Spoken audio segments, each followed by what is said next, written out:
नमस्कार, आप सभी का स्वागत है जनता टीवी पर। रुख करेंगे उत्तराखंड की तमाम अहम खबरों की ओर। उत्तराखंड में पेपर लीक विवाद ने घिरे स्नातक स्तरीय परीक्षा को लेकर उत्तराखंड अधीनस्थ सेवा चयन आयोग ने इसे रद्द कर दिया है।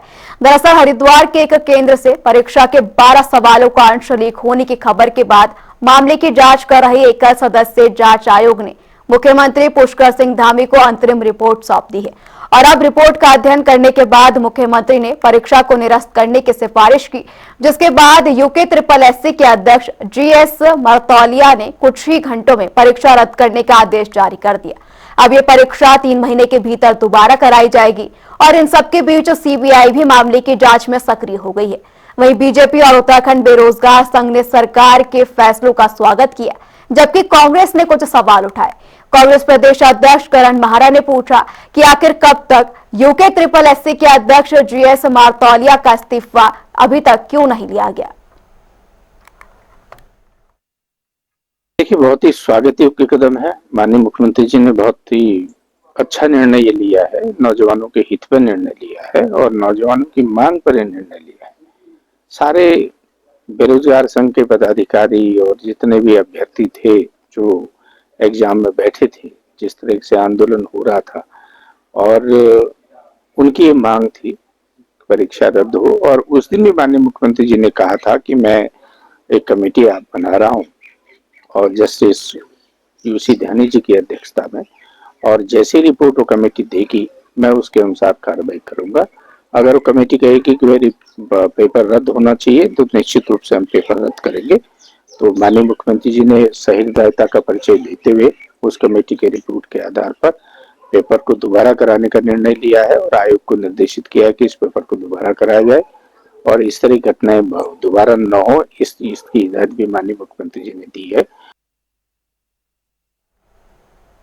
देर आए दुरुस्त आए।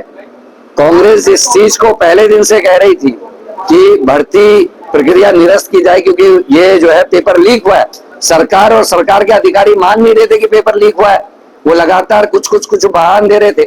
जबकि जो कानून है जो इसी सरकार ने बनाया उसमें स्पष्ट लिखा है कि अटेम्प्ट टू, कोशिश करने को भी माना जाएगा। या तो 3 पेज निकल गए और सरकार मान नहीं रही थी। उसके बाद इन्होंने जो बच्चे बैठे थे आंदोलन में उन लोगों को बेवकूफ बनाने का काम किया कि CBI जांच की संस्तुति करेगी। वो सीधे बच्चे वो उठ गए और कांग्रेस ने फिर मुख्यमंत्री आवाज घेरा। आज मान रहे हैं, जब वो रिपोर्ट आ गई जज साहब की तब मान रहे कि गड़बड़ हो गई। अब जो है निरस्त किया, लेकिन GS मरतौलिया का इस्तीफा क्यों नहीं। वही अब इस पर तमाम चर्चा के लिए हमारे साथ जुड़ चुके हैं बीजेपी से बीजेपी नेता मथुरा दत्त जोशी जी और इसी के साथ कांग्रेस से हमारे साथ बने हुए हैं वरिष्ठ कांग्रेस नेता आशीष सैनी और हमारे साथ वरिष्ठ पत्रकार हरीश मैखुरी भी बने हुए हैं। आप सभी का जनता टीवी पर बहुत बहुत स्वागत है। मैं यहाँ पर सबसे पहले बीजेपी नेता का रुख करना चाहूंगी। जोशी जी, आपकी ओर रुख करूंगी। जिस तरीके से आपने सुना कि प्रदेश कांग्रेस अध्यक्ष करण माहरा की ओर से सवाल उठाए गए हैं कि अभी तक क्यों यहाँ पर यूके SSSC अध्यक्ष का इस्तीफा क्यों नहीं लिया गया है, और तमाम जिस तरीके से वो सवाल उठा रहे हैं किस तरीके से देख रहे हैं, और उनका जवाब भी आपसे लेना चाहूंगी। देखिए, विपक्ष का काम है सवाल खड़े करना, तो निश्चित रूप से सवाल खड़े करेंगे। उनका लोकतांत्रिक अधिकार है और बाकी उनके पास बोलने के लिए बहुत कुछ है नहीं, क्योंकि जिस तरीके से आंदोलन को उकसाने का काम किया गया, आंदोलन में शिरकत करने का काम किया, बेरोजगारों को भड़काने का काम किया गया। अर्थव्यवस्था माननीय मुख्यमंत्री जी ने जब कमेटी बना दी, SIT की घोषणा कर दी, उसके बाद CBI की घोषणा हो गई और उच्च न्यायालय के माननीय न्यायाधीश आदरणीय ध्यानी जी को उसका चेयरपर्सन बना दिया और कहा कि 1 हफ्ते के अंदर उनका रिपोर्ट दे दीजिए और उसके बाद हम इसमें तत्काल पेपर रद्द होना चाहिए नहीं होना चाहिए, इसमें रिपोर्ट आई और रिपोर्ट आई है तो भाई पेपर रद्द करने की घोषणा कर दी गई, दोबारा एग्जाम होने की बात भी हो गई, सब कुछ हो गया। तो विपक्ष के पास कहने के लिए कुछ नहीं बचा, तो कुछ ना कुछ तो उन्होंने बोलना है। अब वो नई बात कहते हैं कि आयोग के अध्यक्ष की इस्तीफा होना चाहिए। अपनी सरकार का इनको ध्यान नहीं है कि RVS रावत का इस्तीफा उस समय क्यों नहीं दिया था। लेकिन ठीक है, अगर वो इस्तीफे की बात कह रहे हैं तो सरकार उसमें गंभीरता से विचार करेगी। अगर इस्तीफे लेने की आवश्यकता पड़ेगी तो निश्चित रूप से इस्तीफा भी लिया जाएगा। जी बिल्कुल। आशीष जी, मैं आपका रुख करना चाहूंगी। जिस तरीके से यहाँ पर जोशी जी ने कहा कि विपक्ष के पास कोई मुद्दा नहीं है, बस इस मुद्दे को भुनाने की कोशिश कर रही है, अगर लगेगा कि आगे कदम उठाना चाहिए तो वो उठाया जाएगा, क्या रुख करेंगे आप इसको? क्योंकि साफ तौर पर कहा जा रहा है बीजेपी की ओर से कि जो है इस मामले को भुनाने की कोशिश की जा रही है, जो मांगे यहाँ पर अभ्यर्थियों की तरफ से उठाई गई उन मांगों को पूरा किया गया है सरकार की ओर से। देखिए, सबसे पहली बात तो मैं हमारे भाजपा के नेताओं के जो विचार हैं इस पर बताना चाहूंगा कि विपक्ष के पास मुद्दा नहीं है। विपक्ष के पास इतने मुद्दे हैं कि आप धरती में 100 फुट धंस भी जाएंगे तो भी विपक्ष के सवालों के बौछार से आप बच नहीं सकेंगे। पहली बात तो ये है। उत्तराखंड राज्य को जिस तरीके से आपने चारों तरफ से तो आज आप अपने नौनिहाल के पेपर लीक करके 15-15 लाख में बेच रहे हैं और वो लोग बीजेपी के दफ्तर से निकलते हैं। मुझे बताइए, हाकम सिंह कौन है? हाकम सिंह के बीजेपी के नेताओं के साथ दोस्ती किस चीज को लेकर है और आपने उस पर क्या कार्रवाई की? हाकम सिंह इससे पहले भी जेल जा चुके और आप अब दोबारा से पकड़े गए हैं। तो दूसरी बात, मुख्यमंत्री पुष्कर सिंह धामी, ये इनको बड़ा सख्त और मजबूत मुख्यमंत्री बोलते हैं। इन्होंने कहा कि हमने कानून बनाया नकल का, और नकल कानून ऐसा बनाया कि 3 पन्ने बाहर आने के बावजूद भी पूरी सरकार और पूरा तंत्र बोलता रहा कि पेपर लीक हुआ ही नहीं है। तो मुझे बताइए, जिस व्यक्ति ने कहा कि पेपर लीक नहीं हुआ, उनका निलंबन का आदेश कहाँ रखा हुआ है? वो कब जारी होगा? तीसरी बात, आपने ये कहा कि सीबीआई जांच की आवश्यकता नहीं है, हमने एसआईटी गठित कर दी। जिस व्यक्ति ने बयान दिया उसको गवाह बताएंगे, क्योंकि अब आप सीबीआई पर भरोसा, एसआईटी पर भरोसा आप खुद भी नहीं कर रहे हैं। फिर आपने कहा कि हमें खुद जांच आयोग बनाएंगे जो रिपोर्ट देगा कि पेपर दोबारा होना हो। 1 हफ्ते बाद आपको लगा कि हाँ, पेपर दोबारा कराना चाहिए और आपने पेपर दोबारा कराया, क्योंकि ये मांग कांग्रेस ने राजभवन में घेराव को समर्पित की। आपको अचानक याद आया कि पेपर कैंसिल भी करना है, तो आपने इस पेपर को कैंसिल करके आज इसको काम किया है। दरअसल इस पूरे घटनाक्रम में इन्होंने वो काम किया जो विपक्ष ने आवाज उठाई, छात्रों ने आवाज उठाई, वो सारी मांगे आज पूरी करी है। जो बची कुछ मांगे हैं और जो हमारी मूल मांगे की पूरे षड्यंत्र में जो लोग, चाहे वो भाजपा के कार्यालय में बैठे हो, चाहे मुख्यमंत्री जी के कार्यालय में बैठे हो, उन सब के खिलाफ कार्रवाई होनी चाहिए। मुख्यमंत्री जी के पास समय नहीं है नौजवानों से, छात्रों से बात करने का, लेकिन उनके पास समय है रील बनाने का। चारों तरफ 20-20 कैमरे बनाई जा रही है और राज्य के युवाओं को ठगने का काम कर रहा है। रामदेव से लेकर रामदेव को जितनी उन्होंने जमीन दी है और बैरागी कैंप की जमीन की जैसे कब्जा करने की तैयारी चल रही है, आशीष जी, इस तरीके से उत्तराखंड की जमीनें खुर्द कर रहे हैं। नौकरियों के 15-15 लाख रुपए में पेपर बेच रहे हैं।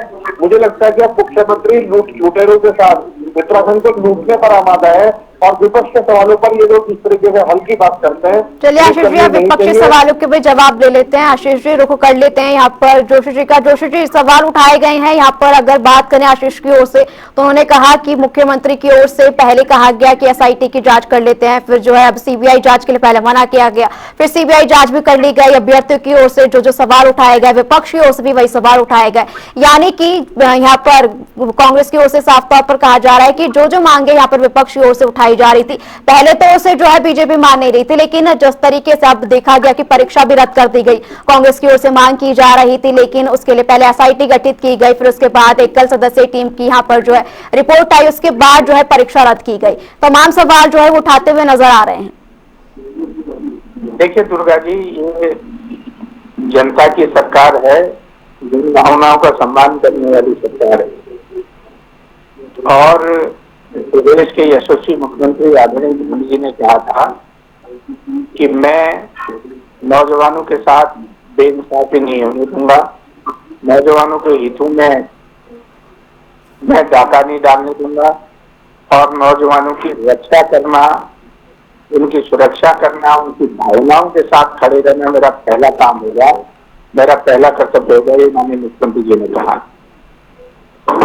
ये पहले मुख्यमंत्री होंगे मेरे ख्याल से देश के जिन्होंने आंदोलनरत अभ्यर्थियों को, बेरोजगार संघ के पदाधिकारियों को अपने कार्यालय में बुलाकर उनसे वार्ता की, उसको उनकी भावनाओं को समझने का काम किया और उनको उसी दिन माननीय मुख्यमंत्री जी ने भरोसा दिलाया था कि मैं आपके साथ न्याय करूंगा और आपकी भावनाओं के अनुसार ही मैं कार्रवाई करूंगा, आप आंदोलन मत करिए, रुकिए, थोड़ा समय सरकार को दीजिए, समझने दीजिए हमको कि क्या करना है, लेकिन जो आपकी मांगे हैं मैं इस पर कार्रवाई करूंगा। ठीक है, आंदोलन हुआ, नौजवानों की अपनी भावनाएं हैं, लेकिन पहले मुख्यमंत्री ये होंगे जो आंदोलनकारियों के बीच में जाकर जिन्होंने उनकी बात को सुनने का काम किया, जिन्होंने उनकी भावनाओं का सम्मान करने का काम किया और वहीं पर घोषणा की कि मैं परीक्षा रद्द करने की बात नहीं कर रहा हूं और हाईकोर्ट के भूतपूर्व जो न्यायाधीश हैं वो इसकी जांच करेंगे और जांच करके 1 हफ्ते के अंदर जो रिपोर्ट हो देंगे मैं उसके अनुसार कार्रवाई करूंगा। अगर आवश्यकता पड़ेगी तो हम पेपर को रद्द करने का काम भी करेंगे और नए सिरे से पेपर करेंगे। तो मुख्यमंत्री जी ने जो वायदा किया था नौजवानों से, छात्रों से और जो परीक्षार्थी हैं उनसे, उसको पूरा करने का काम किया। और कांग्रेस, मैंने कहा ना, उनके पास बोलने के लिए कुछ नहीं है, कहने के लिए कुछ नहीं है। छात्रों के आंदोलन को हाईजैक करना चाहते थे, छात्रों के आंदोलन में कूदना चाहते थे, उसका राजनीतिकरण करना चाहते थे, उसका राजनीतिक लाभ उठाना चाहती थी कांग्रेस, लेकिन कांग्रेस के मंसूबे सफल नहीं होने दिए। यहाँ के नौजवानों ने, यहाँ के बेरोजगारों ने मुख्यमंत्री जी की बात को माना और मुख्यमंत्री जी ने उनकी बात को माना और आज उसकी परिणति ये हुई कि आज सीबीआई की जांच भी हो रही है और जो परीक्षा हुई थी वो भी रद्द हो गई है। अगर आवश्यकता पड़ेगी तो भविष्य में भी जो लोग, इनकी भी इनमें संलिप्तता है इस पेपर को लीक कराने में या सरकार को बदनाम कराने में, उनके खिलाफ कार्रवाई होगी। कितनी बड़ी विडंबना है कि 3 पेपर एक सुनिश्चित तरीके से एक सेंटर से बाहर किए जाते हैं, इस पेपर पुलिस को खबर न करके एक बेरोजगार संघ के पदाधिकारियों को भेजे जाते हैं, फिर वो वायरल होता है, पेपर सोशल मीडिया पर डाल दिया जाता है। इसमें संलिप्तता नहीं या षड्यंत्र नहीं था तो आप क्या कहेंगे? कुछ लोग एक षड्यंत्र के तहत सरकार को बदनाम करना चाहते थे, मुख्यमंत्री जी की छवि को धूमिल करना चाहते थे। जोशी जी, आशीष जी कुछ कहना चाह रहे हैं। जोशी जी, आशीष जी कुछ कहना चाह रहे हैं। जी बोलिए आशीष जी। देखिए, अभी जोशी जी ने कहा कि आंदोलनकारी छात्रों की मांग को मुख्यमंत्री जी ने माना और मुख्यमंत्री जी ने कहा कि मैं आपके साथ रहूंगा। तो ये बताइए, वो जो नकल कानून बना था उसका काम क्या था? क्या नकल कानून ने अपना काम किया? क्या अभी तक वो सारे काम जो नकल कानून के अंतर्गत होने थे, जिसमें न्याय की बात करनी थी, वो हुई कहीं? वो सच्ची बात यह है कि वो कहीं भी नहीं हुई। मूल रूप से, असली रूप से यह है कि आज भी 15-15 लाख रुपए में पेपर बेचने वाले लोग भाजपा के लोग हैं, इनके कार्यालय में बैठे हैं। तो उनकी सुरक्षा के लिए मुख्यमंत्री लगातार प्रयास कर रहे हैं। कहीं पर भी ये नहीं कहा गया या ये ऐसा दिखाई नहीं दिया, ऐसा ही पूरी लगी पड़ी है। सबको मालूम है कि कौन कौन लोग पेपर बेचने के काम में देखते हैं और अभी तक ना उनका घर बुलडोजर चला और ना ही उनके खिलाफ कोई सख्त कानून जैसे आशीष जी इसका जवाब भी ले लेंगे। नहीं, मेरा एक सवाल और भी है। मेरा एक सवाल और ये है कि जब इन्होंने कहा कि हमें सीबीआई जांच की मांग करें की घोषणा मुख्यमंत्री ने बहुत दिन पहले कर दी थी, वो चिट्ठी कहाँ है जो सीबीआई को लिखी गई थी जिसमें कहा गया? वो चिट्ठी कहीं नहीं है और चिट्ठी कहीं है, केवल गाल बजाई हुई है, पूरी गाल बजाई हुई है, लोगों को धोखा दिया है और मुख्यमंत्री पद पर रहने वाले व्यक्ति ने जो घोषणा करी है वो काम कहीं शुरू नहीं हुआ अभी तक। आप किस तरीके से, आप देखिए इनके ही कार्यकाल की बात है, आरबीएस रावत को इन्होंने किस तरीके से तब नहीं, आप पुरानी बात मत कीजिए ना, पेपर लीक अब हुआ है, आप उस बात को मत कीजिए। आप ये बताइए कि आपने आक्रम सिंह के साथ लोगों को बचाने का काम किया, क्या उसमें भाजपा कारण नहीं करना दे दिया उनसे जो ये खामोशी दे रही है? भाजपा सरकार से है, भाजपा कोई मांग करनी चाहिए सरकार, जो लोग लेने का काम करेगी। नहीं, पकड़ने के नाम पर आपने जो पॉलिसी दिखाई है, आक्रम सिंह जो पिछली बार पकड़े गए थे, तो आप दोनों से रिक्वेस्ट है कि कर बात करिए। आशीष जी, जोशी जी, आप दोनों को ही मौका मिलेगा, आप एक करके बात करिए। आशीष जी, आपका भी सवाल लिया जाएगा। जिस तरीके से आपने नकल कानून के बारे में बात की, उसका सवाल का जवाब भी हम जोशी जी से लेंगे। करेंगे, लेकिन उसी बीच हमारे साथ वरिष्ठ पत्रकार हरीश जी भी बने हुए हैं। हरीश जी, यहाँ पर सबसे बड़ा जो मुद्दा है वो यही है कि बच्चों के भविष्य को लेकर, और जिस तरीके से पेपर लीक मामला सिर्फ उत्तराखंड की नहीं देश के और राज्य हैं, चाहे हम यूपी ले ले, राजस्थान ले ले, लगातार जो है पेपर लीक का मामला यहाँ पर उठता हुआ नजर आता है। क्या कुछ कदम जो है यहाँ पर सरकार और प्रदेश की सरकार की ओर से उठाए जाने चाहिए ताकि जो बच्चों का यहाँ पर भविष्य है वो सुरक्षित रह सके, और क्या कठोर कानून होने चाहिए ताकि इस तरह की जो यहाँ पर खबरें सामने आती हैं वो कम से कम होती हुई नजर आए? दुर्गा जी, मैं एक चीज जरूर कहना चाहूंगा कि जो कानून रहते हैं ना वो अपराध को रोकते नहीं है जी। अपराधों की सजा क्या हो ये तय करते हैं। जैसे हत्या का कानून पहले से है, मर्डर का कानून पहले से है, जी। चोरी का कानून पहले से है, 1948-50 से है। तो ये सब तो अपराध रूप थोड़ी है, उस पर आइए ना जरा। लेकिन उनके अंतर्गत सजा होती है। ऐसे ही नकल विरोधी पहले कानून ही नहीं, नकल करने वालों पे कोई नकेल कसने का कोई विधान ही नहीं। तो जब ये नकल विरोधी कानून बना जी। तो अब कम से कम इतना तो है कि उनको कोई सजा इस कानून के अंतर्गत जो 10 साल की सजा है वो दी जाएगी। इसके अलावा जो है जुर्माना लगाया जाएगा, भारी भरकम जुर्माना लगाया है, और पहले के कानूनों से ज्यादा भारी जुर्माना लगाया। जैसे भ्रष्टाचार पे लालू जी जो है करोड़ों के अपराध में मैं ये कहना चाहूंगा उनको एक लाख देने के लिए यहाँ बैठे हुए हैं और सरकार का ये जो नकल विरोधी कानून है पक्ष में बिल्कुल नहीं होती, मैं इनकी बात उस पे जो है कम से कम भारी भरकम जुर्माना है करोड़ों का। ये सरकार के पक्ष में बोल रहे हैं। नहीं आप नहीं, आप सरकार के पक्ष में बोल रहे हैं ना, रखिए। आप सरकार के पक्ष में बोलने के लिए आए तो बोलिए, लेकिन आप इधर बैठ जाइए ना जोशी जी के पास, आप दोनों एक साथ बोल लीजिए, कोई दिक्कत नहीं है। नहीं, अरे मैं आपके हिसाब से नहीं बोलूंगा, हम अपने हिसाब से बोलूंगा। आपका अपना पॉलिटिकल एजेंडा है भाई, हमने तो कुछ नहीं बोला। ये कह रहे कानून अभी बनाए, आप अपना सरकार देखिए। हाकम सिंह को पहले मैं हमारी जनता ने आपको बाहर बिठा रखा है, आप सरकार में देखने की कोशिश करिए। जनता का जो मत है ना उसको समझने का प्रयास करिए। हाकम सिंह पर गिरफ्तार हो गए थे, दोबारा उनको गिरफ्तारी। अब मैं एक चीज जरूर कहना चाह रहा हूँ कि निश्चित रूप से जो हुआ सो हुआ। आपने पक्ष को भी सुन लिया, विपक्ष को भी सुन लिया दुर्गा जी। जी। एक चीज मैं जो विद्यार्थियों की तरफ से रखना चाहूँ जी, बोलिए। वो ये है कि उन्होंने जो परीक्षा दी है ना, जो आवेदन भरे हैं उसी आवेदन पे परीक्षा है। वो बेचारे बहुत सारे लोग ओवर एज होने वाले, तो एक तो उनका आने जाने का किराया मतलब खर्च हुआ, दिन हर्ज हुआ, पुनः परीक्षा का वो तो हुआ ही हुआ। परीक्षा भी रद्द हो गई। मंगाए जाएंगे तो चलो अब जब भी हो, लेकिन उसी पुराने आवेदन पर ये उनकी परीक्षाएं हो और उसके रिजल्ट भी समय पे घोषित है, तो तब तो विद्यार्थियों का लाभ। नहीं तो बहुत सारे लोग तो दोबारा आवेदन करने योग्य भी नहीं बचेंगे, वो ओवर एज हो जाएंगे। दुर्गा जी, तो उनका ध्यान रखते हुए उसी आवेदन पे परीक्षाएं यही है ना, जिस तरीके से ये हमने देखा कि यहाँ पर जो है कानून बनाया गया, लेकिन सवाल यही है कि क्या कुछ क्योंकि हमने देखा कि डबल इंजन की सरकार है उत्तराखंड में, बावजूद इसके भी जो है पेपर लीक जैसी घटनाएं सामने आ रही है, कानून बन चुका है, बावजूद इस तरीके की भी खबरें सामने आ रही है, बच्चों को यहाँ पर संघर्ष करना पड़ रहा है। क्या कदम हो सकते हैं? सवाल यही है कि कानून तो बन गया, अब किस तरीके से पालन हो रहा है, बावजूद इसके भी जो है हमने देखा कि पेपर लीक यहाँ पर जो है सेंटर में पहुंचने के बावजूद भी फोन के जरिए जो है यहाँ पर आपने देखा कि फोटोज वायरल हुई, जिसके बाद ये मामला सामने आया। कितने यहाँ पर सवाल और जो है कदम की बात हो रही है कि क्या आगे जो है कदम उठाए जा सकते हैं जिससे कि बच्चों का भविष्य सुरक्षित रह सके? नहीं, कदम तो यही है कि उनके घर पे भी जिन्होंने पेपर लीक कराया उनके घर पे बुलडोजर कार्रवाई हो, तो इस कानून में दंड विधान है कि उस पे करोड़ों का जुर्माना होगा, वो हो, और जो सजा उनको होनी है उस कानून के अंतर्गत वो हो। अब तो ये सरकार ने भी मान लिया नहीं कि पेपर लीक हुआ ही है, तभी तो निरस्त किया।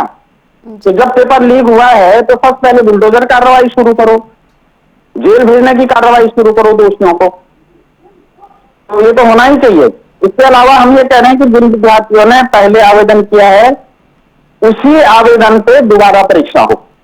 जी ठीक है, रुक कर लेते हैं यहाँ पर जोशी जी का रुख कर लेते हैं। जोशी जी, लगातार जो है सवाल यहाँ पर प्रदेश सरकार की ओर के लिए उठाए जा रहे हैं, जिस तरीके कहा जा रहा है कि कानून भी बन गया उत्तराखंड में डबल इंजन की सरकार भी है, कानून भी पूरी तरीके से जो है काम करता हुआ नजर आ रहा है। क्या यहाँ पर प्रदेश सरकार की ओर से यहाँ पर खामियां देखने को मिल रही है? कहीं ना कहीं आत्ममंथन तो चल ही रहा होगा, क्योंकि तमाम जो यहाँ पर कोशिशें की गई हैं पेपर लीक जैसी घटनाएं ना हो, बावजूद इसके भी इस तरह की घटनाएं प्रदेश में सामने आ रही हैं। देखिए दुर्गा जी, सरकार का इससे पहली प्रतिबद्धता है कि छात्रों के हितों को सुरक्षित रखना और नकल कराने वाला जो गिरोह है, जैसा मुख्यमंत्री जी ने कहा कि मैं उसको नेस्तनाबूद करके दम लूंगा और ऐसे लोगों को बेनकाब करूंगा, मैं अपनी प्रतिबद्धता को दोहराया है। और कुछ लोग खाली गलतफहमी के शिकार हैं और सरकार के खिलाफ और मुख्यमंत्री की छवि को धूमिल करने का काम कर रहे हैं। सरकार किसी को बख्शने के मूड में नहीं है। देखिए, एक ही दिन में सारी कार्रवाई नहीं होती है, कुछ चीजों के लिए साक्ष्य जुटाने पड़ते हैं, जांच होती है, जांच के बाद रिपोर्ट आती है, रिपोर्ट के बाद फिर अध्ययन होता है, उसकी मेरिट और डिमेरिट देखी जाती है और उसके बाद कार्रवाई होती है। और बार बार माननीय मुख्यमंत्री जी ने कहा है कि मैं नकल माफिया को नेस्तनाबूद करूंगा और निश्चित रूप से आप देखिएगा आने वाले समय में इसमें आपको क्रांतिकारी परिवर्तन देखने को मिलेंगे। और माननीय मुख्यमंत्री जी बिल्कुल गंभीर हैं और जो लोग भी जिनकी भी इसमें संलिप्तता है, चाहे वो कितने ही बड़े लोग होंगे, कितने ही बड़े, चाहे वो सफेद पोष हो, चाहे वो सरकारी कर्मचारी हो, चाहे वो यही लोग हों, सरकार उनको नहीं बख्शेगी। और माननीय मुख्यमंत्री जी की प्रतिबद्धता है। स्वयं मुख्यमंत्री जी नौजवान हैं, वो जानते हैं, छात्रों के दर्द को भी समझते हैं, नौजवानों की पीड़ा को भी समझते हैं, उनकी भावनाओं को भी समझते हैं। अगर इस प्रदेश के नकल माफिया ने दोबारा शुरू करने का काम किया तो निश्चित रूप से उसके सर को कुचलने का काम ये सरकार करेगी, ऐसे लोगों को बेनकाब करने का काम करेगी और सलाखों के भीतर डालने का ऐसे लोगों को काम किया जाएगा। सरकार किसी को बख्शने के मूड में नहीं है और हमारा पहली प्रतिबद्धता छात्रों और नौजवानों के हित को सुरक्षित रखना है, उनको रोजगार उपलब्ध कराना है। अगर इनके रोजगार में कोई डाका डालने का काम करेगा तो निश्चित रूप से सरकार उसके खिलाफ कानूनी कार्रवाई करेगी। जी बिल्कुल, अब तो जिस तरीके से प्रदेश सरकार की ओर से आगे कदम उठाए जाएंगे और दोबारा इस तरीके की घटना ना हो, इस पर कितनी तरीके से सख्त कदम उठाए जाएंगे तो आने वाला वक्त ही बताएगा। आप सभी का जुड़ने के लिए और तमाम चर्चा के लिए बहुत बहुत शुक्रिया। फिलहाल ये देखने वाली बात होगी कि जिस तरीके से यूके SSSC परीक्षा जो है रद्द कर दी गई है, अब आगे क्या कुछ कदम उठाए जाएंगे। परीक्षार्थी और अभ्यर्थियों ने जिस तरीके से इस फैसले का स्वागत किया है, देखने वाली बात होगी। फिलहाल यहाँ रुकेंगे एक छोटे से ब्रेक के लिए, लौटेंगे ब्रेक के उस पार तमाम अहम जानकारी के साथ।